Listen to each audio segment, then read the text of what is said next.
समस्या क्या है जिसकी हमने शुरुआत की या जिसके लिए हम आज यहाँ स्कूल में आए छुट्टी होने के बावजूद भी। ये एक पूरा वीक है, 20 दिसंबर के बाद की बात है, जब मुगलों ने आनंदपुर साहिब, हमारे पंजाब का हिस्सा है, वहाँ पहले रियासत होती थी सिखों की, वहाँ उन्होंने अटैक कर दिया था अपनी पूरी सेना के साथ। और सिखों की सेना जो है वो तैयार नहीं थी, उनको पता ही नहीं चला अचानक से जब हमला हुआ, तो वो थोड़े से थे, ना तैयारी थी उनकी, तो वो उनसे लड़ना शुरू कर देते हैं। और गुरु गोविंद सिंह वहीं थे। तो कुछ सिखों को जब ये लगने लगा कि गुरुजी यहाँ से बच करके नहीं निकल पाएंगे या फिर इस लड़ाई में हार निश्चित है और ये मारे जाएंगे, तो वहां से उनको विवश करके और चले जाने के लिए बोल देते हैं। तो गुरु गोविंद सिंह जो सिखों के बहुत नामी और 10वें गुरु माने जाते हैं, तो उन्होंने क्या डिसीजन लिया कि सिखों के साथ वहां से चल पड़ते हैं ताकि सबके प्राण बचाए जा सके, क्योंकि उस सेना का सामना करना बहुत मुश्किल था। जब वो निकलते हैं, एक सारसा नदी आती है बीच में, उसको पार करते हुए जब वो वहां से निकल रहे थे, तो उनके 4 बेटे, उनकी पत्नी और कुछ सिख जो उनके साथ थे, तो होता क्या है कि नदी में पानी का बहाव बहुत तेज था और उसकी वजह से पूरा परिवार जो है वो तितर बितर हो जाता है। गुरु गोविंद सिंह और उनके बड़े बेटे तो उनके साथ निकल जाते हैं और छोटे बच्चे और उनकी माँ वो बिछुड़ जाते हैं उनसे। तो गुरुजी पहुंच जाते हैं चमकौर। अब चमकौर का युद्ध जो है वो सिख इतिहास में बहुत ज्यादा मायने रखता है। चमकौर की लड़ाई का सीधा सा मतलब ये है मुगलों की लड़ाई गुरु गोविंद सिंह जी से। तो 22 दिसंबर को जब ये चमकौर की लड़ाई शुरू होती है, अब कहानी यहां से सीखिए आप कि 22 से 27 ये पूरा वीक हमें क्यों मनाना पड़ा और क्यों हम इनकी शहादत को सलाम करते हैं और कितना बड़ा योगदान है इनका इतिहास में। बात यहां से है कि मुगलों के साथ हमें लड़ना ही क्यों पड़ता था। मुगल बाहर के थे, हम पर शासन करते थे, अत्याचार करते थे और वो इतने दुष्ट थे कि हमारे बच्चों को तो वहीं की वहीं मार दिया करते थे और माताओं बहनों को अपने घोड़ों के आगे या ऊंटों के आगे लगा करके और सीधा अफगान की मंडियों में ले जाते थे। वो केवल धन और संपदा लूट के नहीं लेके जाते थे, हमारे यहाँ से माता बहनों को भी वो अपने घोड़ों और ऊंटों के सामान लदा उन पे होता था और वो आगे आगे चलती थी, वहां जाकर के मंडियों में उनको बेच देते थे, जिस तरीके से गाजर मूली बेचते हैं हम। तो इन चीजों के खिलाफ जो सिख समुदाय 600 साल पहले बना था, उसमें जो योगदान उन गुरुओं का है वो इतना अस्विमरणीय है कि जिसे भारत कभी भुला नहीं सकता। और भारत के सिर पर जो बैठा हुआ पंजाब है, आज हमें पंजाब छोटा सा नजर आता है, अगर पाकिस्तान भारत में मिला दे तो पंजाब का बहुत बड़ा एरिया बनता है जो अफगानिस्तान से सीधा मिलता है। तो उनके निकलने का रास्ता यहाँ से था। तो जब वो यहाँ से जाते थे, वो देख नहीं पाए, बहुत जुल्मों को झेलने के बाद उन्होंने फिर अपने आप को हिंदू धर्म से अलग बना करके एक सिख धर्म की स्थापना की। उसका सीधा सीधा मकसद क्या था? सिख धर्म का तात्पर्य ये है कि जो मुगलों के खिलाफ उस अत्याचार की लड़ाई में लड़ेगा वही सिख माना जाएगा, जिससे प्राणों का कोई डर ना हो, जो अपनी जान हथेली पर लेकर के लड़ पाए, वो सिख कहलाया उस जमाने में। तो गुरुओं की भी यही कहानी है। समय समय पर जिनका समय आता गया, उन्होंने लोगों को, किसी ने 50 साल, किसी ने 70 साल, किसी ने 20 साल, तो उन लोगों को उस तरीके से आगे बढ़ाया कि मुगलों के अत्याचारों को हम कम कर सकें।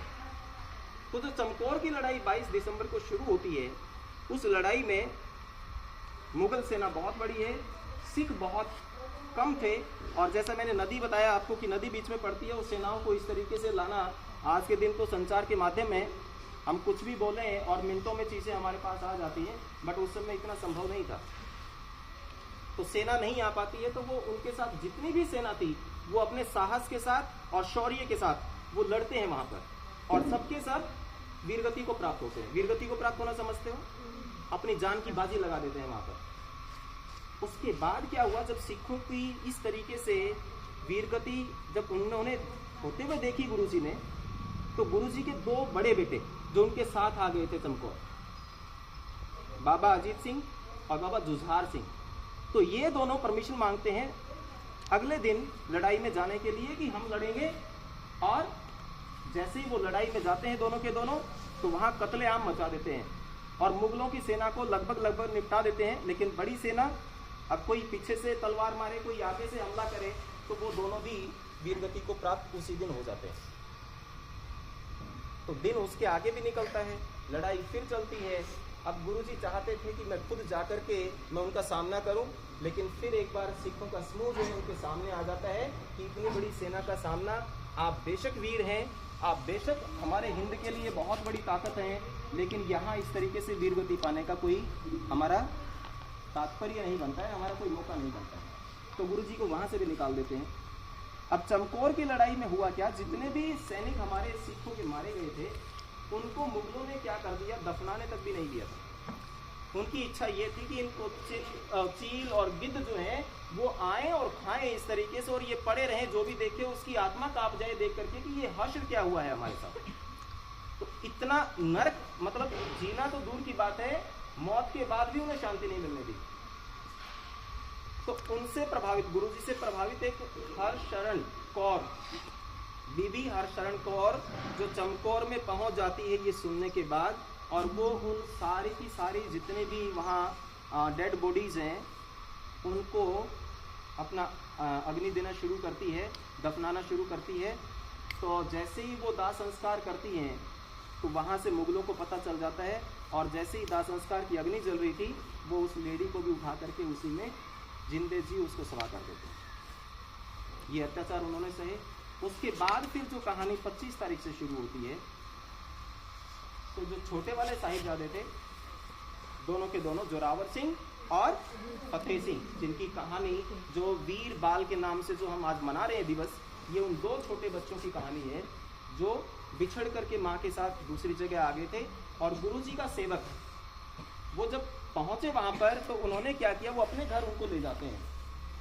उनके घर जब लेकर के जाते हैं तो गलती क्या हो गई, उन्होंने वहां के जो मुगलों का वजीर था उसे इन्फॉर्म कर देते हैं कि ये मेरे साथ आए। तो वजीर ने क्या किया, उन बच्चों को दोनों को जाकर के बंधक बना दिया।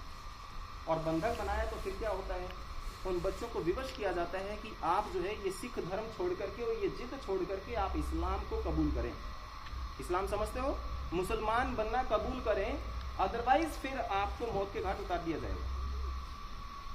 अब वो छोटे छोटे बालक हमारे जैसे नहीं है कि डर के कुछ भी कबूल कर लेंगे।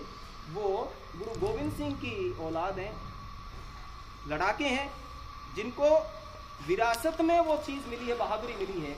वो छोटे छोटे बच्चे उस दिन सुन करके चले जाते हैं, उनको 24 घंटे का वक्त दिया जाता है।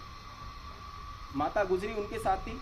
अगले दिन उस रात को तो वो वापस चले जाते हैं कैद में, लेकिन अगले दिन का जब वक्त मिला कि मौत के लिए तैयार रहें, माँ एक बार फिर से दोनों बच्चों को तैयार करके और उस दुष्ट के सामने भेजती हैं कि जाओ और अपने देश के लिए आप बलिदान हो जाओ और अपने धर्म की रक्षा करो। जब वो वहाँ जाते हैं उनको फिर से विवश किया जाता है कि आप इस्लाम कबूल करें, ठीक है, ये जिद छोड़ें कि आप सिख हैं, आप लड़ाके हैं। तो वहाँ से जब उन्होंने नहीं सुना तो जो छोटे वाला उनका जो बेटा है, सबसे छोटे वाला, वो वहाँ नारे लगाने शुरू कर देता है। आपने सिखों का एक बहुत ही फेमस नारा सुना होगा, कौन सा? कौन सा? यस।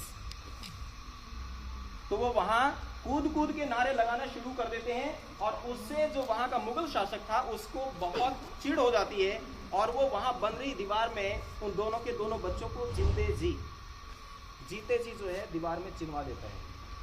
अब जीते किसी के सामने चिनाई कर दें, माँ सामने है कैद में, सोचिए कितना भयानक मंजर होगा। और उन बच्चों को फिर ना निकाला गया, मौत की सजा ही उनको ये दी गई कि दीवार में चिन दिया जाएगा। तो इस शहादत के नाम, ये 27 सितंबर को ये शहादत होती है उन दोनों बच्चों की। तो ये पूरा 22 से लेकर के और 27 तक जो वीक चला था मुगलों के खिलाफ लड़ाई का, गुरु गोविंद सिंह के पूरे परिवार को किस तरीके से ध्वस्त कर दिया गया था, और किस तरीके से सिख सेना जो है कम होते हुए भी बहादुरी के साथ लड़ी, लेकिन आखिर में वो उनसे हार जाती है। और ये पूरे के पूरे परिवार और सिखों को, जो थोड़े से सिख थे, उनको किस तरीके से मौत के घाट उतारा गया।